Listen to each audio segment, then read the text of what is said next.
Welcome back to the Surround Sound Podcast. I am your host, R. Hunter Jr., the truth and not a rumor. We got basketball 101, baby. That's right. Western Conference Finals, Eastern Conference Finals. One is really, really tight, and the other is really, really not. Let's start with the one that's really, really not.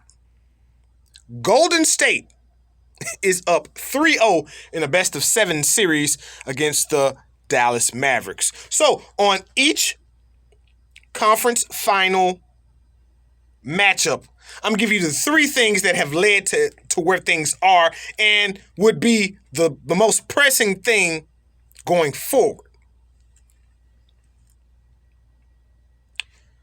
Number one, Western Conference Final, Golden State versus Dallas. How about it's Golden State versus Alice? If you're a longtime listener of the Surround Sound Podcast, you know what I mean. The Alice Mavericks, because they ain't got no D. Golden State, in the first two games, shot over 55% from the field. Dallas cannot stop a nosebleed with tissue paper for hands. It's just that simple. And in game three, they shot 46%. So it's not like Dallas really is doing well on the defensive end against the Golden State Warriors. On top of that, and this takes me to number two, rebounds. In all three games,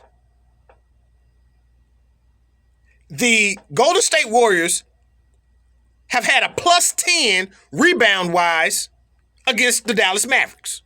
So you're not playing any D, then you're not rebounding the ball, and this all leads me to number three. Luka Doncic can't get any help. Luka has scored 40 twice. And on top of that, and what's really bad about this, Luka Doncic has led the team in points, rebounds, and assists almost every game. In two stat columns, in two separate games, did he not lead the Dallas Mavericks in points, rebounds, and or assists? That is a shame. Dinwiddie, Brunson, and the rest of the crew have just literally not come to play. So, what does that mean for the rest of the series? That's it. That's it. It's going to be a sweep, 4-0. I just hope, for my TV viewing purpose only, that Dallas wins a game. Solely for my TV viewing purposes. I said they win in 7. And it was only because I'm a Grizzlies fan. And I'm talking about they ain't won not a damn another game. Moving on, Eastern Conference Final. Boston Celtics versus Miami Heat. I promise. No bad jokes this time. I think it was pretty flat, Alice Cowboys. Anyway, the ECF is tied up 2-2. In the same respect, I'm going to give you three things that tell you about the past 4 games and how that will look going forward for the next 3. All right. Just to start off, Boston could probably have swept this team if they didn't turn over the ball so much. I'm talking about Boston is turning the ball over at an alarming rate. And for the games that they lost and had outstanding turnovers, they, of course, didn't win them. But for the games, those 2 games that they did win, either it was a reasonable amount of turnovers or they actually won the turnover margin. Like this last game, game 4, it was 11-9.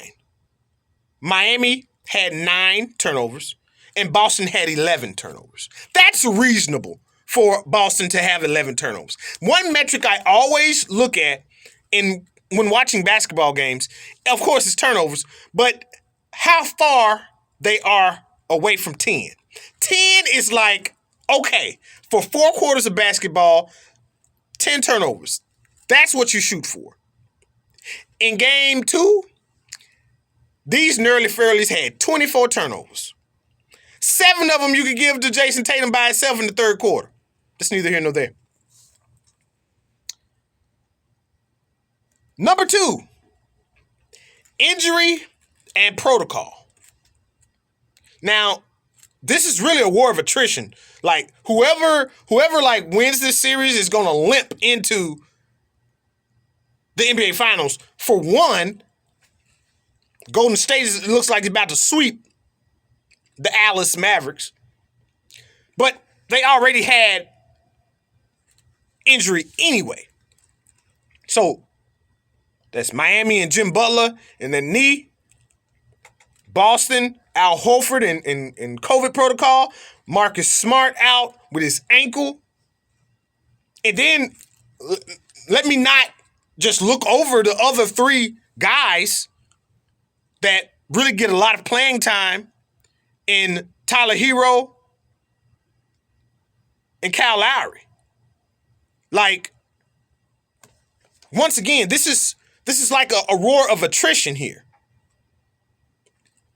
Number 3, coaching. These two head coaches, that's where I think these last 3, because now it's essentially a best of 3 now. That's where this will be won. These 2 head coaches for Miami and Boston,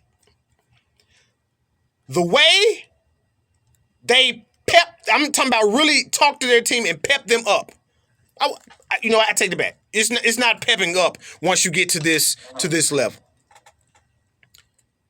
How they speak to their team and how they get them ready for these possible next 3 games will determine, of course, who goes on to the next round of the NBA Finals. We'll be back with more on the Surround Sound podcast. Check out this double play from 8 Ball and MJG.